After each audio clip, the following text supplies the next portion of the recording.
Good morning, guys. Today lesson of social in civics. Civics में आपका first lesson, ये second lesson is going on. देखिए, what democracy and why democracy, इसका volume 3 है, तीसरा part है. आफ्टर दिस नेक्स्ट पार्ट हम इसको करवाएंगे. सो देखिए, Mexico after 6 year in Mexico, ये कह लीजिए कि एवरी 6 ईयर इलेक्शन वहाँ पे होते हैं, ठीक है. और elect the president of Mexico, मतलब मैक्सिको में जो जिस प्रकार चाइना, इंडिया और many of the nation held election after every 5 year. So Mexico में हम इलेक्शन कराते हैं 6 साल के बाद और अपना प्रेसिडेंट वो लोग चुनते हैं, ठीक है. इसके बाद इंडिपेंडेंस मैक्सिको हुआ था 1930 में, लेकिन सबसे बड़ी बात है कि 2000 तक, till 2000 PRI, this is institutional revolutionary party, ruled over there. बहुत बड़ी बात है कि इंस्टीट्यूशनल रिवोल्यूशनरी पार्टी रूल्ड की 2000 तक. दे यूज वेरी बैड ट्रिक्स का यूटिलाइज किया.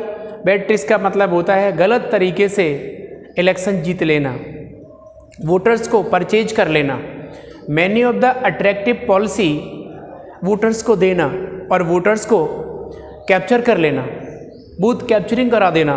तो many of the malpractice और फ्रॉड यूटिलाइज बाय द, ये कहना चाहिए PRI. So always win the election, वो कह रहा है कि always win the election PRI ने हमेशा इलेक्शन जीता.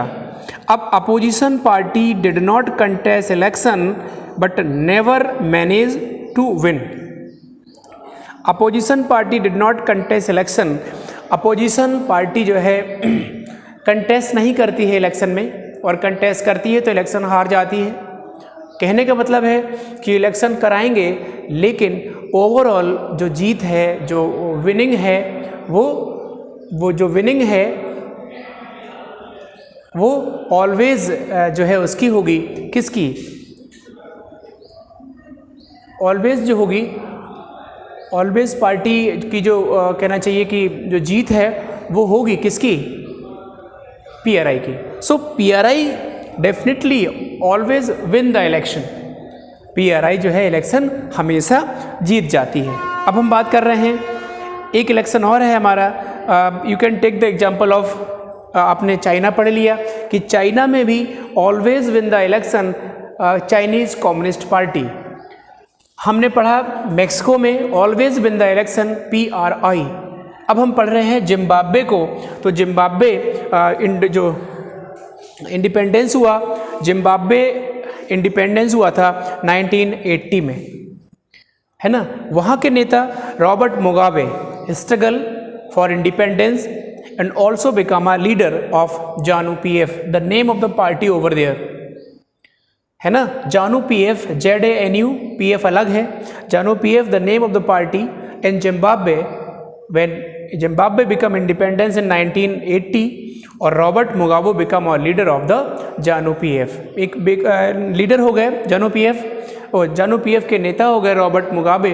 और he also utilize the bad tricks for winning the election. Overall अपन पढ़ते चले आ रहे हैं चाइना, मैक्सिको, जानू PF, जिम्बाब्वे. तो you have studied about the 3 country. पहला चाइना, दूसरा मैक्सिको, तीसरा आपका जिम्बाब्वे. जिम्बाब्वे के जानू PF पार्टी के नेता Robert Mugabe always win the election.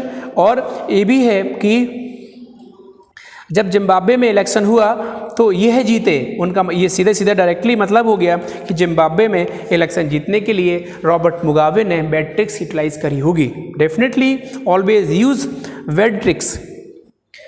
इसके बाद opposition party workers are harassed and their meeting disturbed, public protest and democracies unable to survive. ये कह लो कि जो अपोजिशन पार्टियां हैं, अपोजिशन पार्टी हैं किसकी, जानू पीएफ के खिलाफ जो काम करेगा या जो जानू पीएफ के खिलाफ जाएगा उसे भी सप्रेस किया जाता था। Government are electoral declared illegal, public process and demonstration against the government are declared illegal. देखिए जितनी भी जानू पीएफ के खिलाफ जाएंगी, जो भी रॉबर्ट मुगाबे के खिलाफ जाएगा वो इलीगल हो जाएगा। तो definitely this is not sufficient for the people, this is not good, कहना चाहिए कि वर्क, या एक ऐसी विचारधारा है जो जनता के खिलाफ है, वो बिल्कुल अच्छी नहीं है। दिस इज़ नॉट वेलफेयर, ये वेलफेयर के लिए काम नहीं करेगी लोगों के लिए। तो चाइना पढ़ा, मैक्सिको पढ़ा, जिम्बाब्वे पढ़ा, इनमें कहीं ना कहीं ये डेमोक्रेसी की सफिशिएंट डेफिनेशन नहीं दे पाती है ना। तो कह रहा कि ऐसी व्यवस्था में हम लगभग हमेशा एक ही पार्टी जीते, ये भी तो ठीक नहीं है। दूसरा हमारा क्वेश्चन जाता है, popular approval rulers necessary democracy. और जो जिम्बाब्वे में जो कहना चाहिए एक बहुत फेमस, एक पॉपुलर जो रेवोल्यूशंस भी हुए, तो उन्होंने आखिर डेमोक्रेसी रीस्टोर बाद में की। अब हम बात कर रहे हैं, similarly there are some conditions that apply to way a government is run after the election. तो वो कह रहे हैं कि अगर आफ्टर इलेक्शन ही एक पार्टी चलाने का तरीका है, so this is based on one value, one vote, one value, one person. भाई अभी कह दिया इलेक्शन है, अब कह दिया हर एक व्यक्ति का अधिकार होना चाहिए और वो इंडिपेंडेंस होना चाहिए। Election held by free and fair, निष्पक्ष और स्वतंत्र तरीके से जब चुनाव होंगे या जब भी इलेक्टोरल कंपटीशन होगा तो डेफिनेटली जो हमारे वोटर्स हैं वो क्या होंगे, फ्री होंगे और वो किसी के दबाव में वोट नहीं करेंगे। जब किसी के दबाव में वोट नहीं करेंगे तो फिर जो मेजॉरिटी होगा वो जीतेगा। यहाँ पे कोई मेल प्रैक्टिस, कोई फ्रॉड नहीं चलेगा। इसकी समरी डेफिनेशन हम बताने जा रहे हैं। Democracy is a form of government in which the rulers are elected by the people. Found that this definition was no adequate unless the explain some of the की।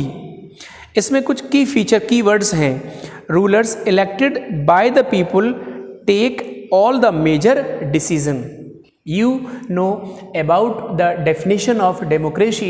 This is the summary of definition कि जो leader है अपने यहाँ, जो leader elected by the people, जो leader हमारे यहाँ जो लोगों के द्वारा इलेक्ट किया जाता है। बात मेरी समझ में आ गई ना? Leader elected by the people. जब leader elected by the people मतलब नेता यहाँ का लोगों के द्वारा चुना जाता है, तो अब वो जनता के लिए काम करेगा and can take the major decision for the people. लिखा है कि देख, people take all the major decision, जो चुना जाएगा वही बड़े बड़े डिसीजन लेगा। Election offer a choice and fair opportunity to the people to change the current ruler. और कहीं ना कहीं इलेक्शन एक ऑफर है, इलेक्शन एक अपॉर्चुनिटी है लोगों के लिए। कहना चाहिए आज तो एक अपॉर्चुनिटी, आज एक वो है, त्यौहार है कि हमारा एक पर्व है कि हम वोट डालने जा रहे हैं और आज हम अपने पसंद और नापसंद के नेता को चुनेंगे, नापसंद के नेता को हटाएंगे और जो फेवरेट नेता है उसे हम इलेक्ट करेंगे। तो दिस इज अ अपॉर्चुनिटी, यह एक अवसर है, यह एक मौका है। हमें करंट रूलर को, करंट या वर्तमान की सरकार को या करंट के रूलर को चेंज करने का एक तरीका है, यह दिस इज अ वे। तीसरा फीचर है this choice and opportunity is available to all the people on an equal basis. Equal basis, ये कह रहा है कि ये सब ऑल द पीपल का मतलब होता है इंडिया के या दुनिया के उन देशों में जहाँ पे डेमोक्रेटिक इलेक्शन हो रहे हैं, वहाँ के लोगों को इक्वल अपॉर्चुनिटी है। ऐसा तो नहीं है कि one vote one value one person नहीं हो। तो ये भी तो है कि ये भी तो फीचर में शामिल है कि एक ने कह दिया कि साहब जो अपर रिच फैमिली या लैंडलॉर्ड बिलोंगिंग फैमिली है उनके वोट के पावर कुछ अलग होंगे और जो poor section of the society है उनके अलग होंगे। No, so this based on the one people one person one vote, one person यानी one P one V one V, ये कई बार हम लोग बताते हैं। इसके बाद exercise of this choice leads to the government limited by basic rule of the constitution and citizens right. कहना चाहिए government limited by the basic rule, government भी जो सरकार है उसके एक बेसिक रूल हैं, एक निर्धारित एक जो फंडामेंटल रूल्स हैं जो जनता के खिलाफ नहीं होने चाहिए। This is not opposite for the people, this is welfare for the people, लोगों की अच्छाई के लिए होने चाहिए। तो कह रहा है exercise this choice lead a government limited bye A basic rule of the constitution and citizens right. जो संवैधानिक जो उसके मूल अधिकार दिए गए हैं जनता को, वह सरकार उसका पालन करवाएगी और खुद करेगी। ठीक है, इसके बाद हम बात कर रहे हैं व्हाई डेमोक्रेसी। व्हाई डेमोक्रेसी में अब कल हम लोगों ने व्हाई डेमोक्रेसी की भी डेफिनेशन देख ली थी। तो यहाँ पर है डिबेट मेरिट ऑफ डेमोक्रेसी। यहाँ पे एक बच्चे और टीचर के बीच में थोड़ा डिसीजंस वो चल रहे हैं, डिबेट चल रहे हैं, और कुछ एक दो बच्चे हैं, इसमें टीचर भी शामिल है ना। यूलैंडे, we like in democratic country we read in that chapter that all over the world people want democracy, countries that were not democracy are coming democratic, obviously democracy best, we need the debate this। वो कह रहा है कि हम इस पे debate करें। भाई उसने क्वेश्चन ये कर दिया कि अगर डेमोक्रेसी किसी देश में एक संघात्मक या कोई एक सरकार है तो पूरी दुनिया में क्यों नहीं हो सकती, ये क्वेश्चन था। तो ओवरऑल डिस्कशन के बाद, इसमें पूरे डिस्कशन के बाद जो एक कंक्लूजन निकलता है वो यही निकलता है कि ओवरऑल एक कंट्री एक सरकार चलाएगी, दूसरी कंट्री एक सरकार चलाएगी, लेकिन पूरे वर्ल्ड में बड़े इंस्टीट्यूशन भी होने चाहिए। ओवरऑल पावर को डिस्ट्रीब्यूट होना चाहिए। कहने का मतलब है कि जितनी भी शक्तियां हैं, जितनी भी पावर है और जो भी सत्ता है उसका हस्तांतरण और उसका डिस्ट्रीब्यूशन भी होना चाहिए। क्योंकि अगर डिसेंट्रलाइजेशन नहीं होगा तो power goes to in one hand only, जब एक हाथ में जाएगी तो कहीं ना कहीं वो डिसीजन अच्छे नहीं होंगे। तो many of the argument given by the students and explain also the teacher. So दोनों बच्चों के साथ, तीनों बच्चों के साथ और टीचर के साथ डिस्कशन में ये निकलता है कि भाई एक वर्ल्ड इंस्टीट्यूशन भी और एक देश चलाने के लिए एक सरकार भी, ताकि जो सत्ता है वो कई हाथों में जाए, मतलब सबके हाथों में पावर चली जाए ताकि उस पावर का मिसयूज़ ना हो, है ना। ओवरऑल बेटा तो व्हाई डेमोक्रेसी का एक अगला वॉल्यूम 3 है, ये फिनिश करिए, एनसीईआरटी की हेल्प लीजिए, ये सारे के सारे टॉपिक देखिए और लिखिए अपनी नोटबुक में। Okay, thank you so much.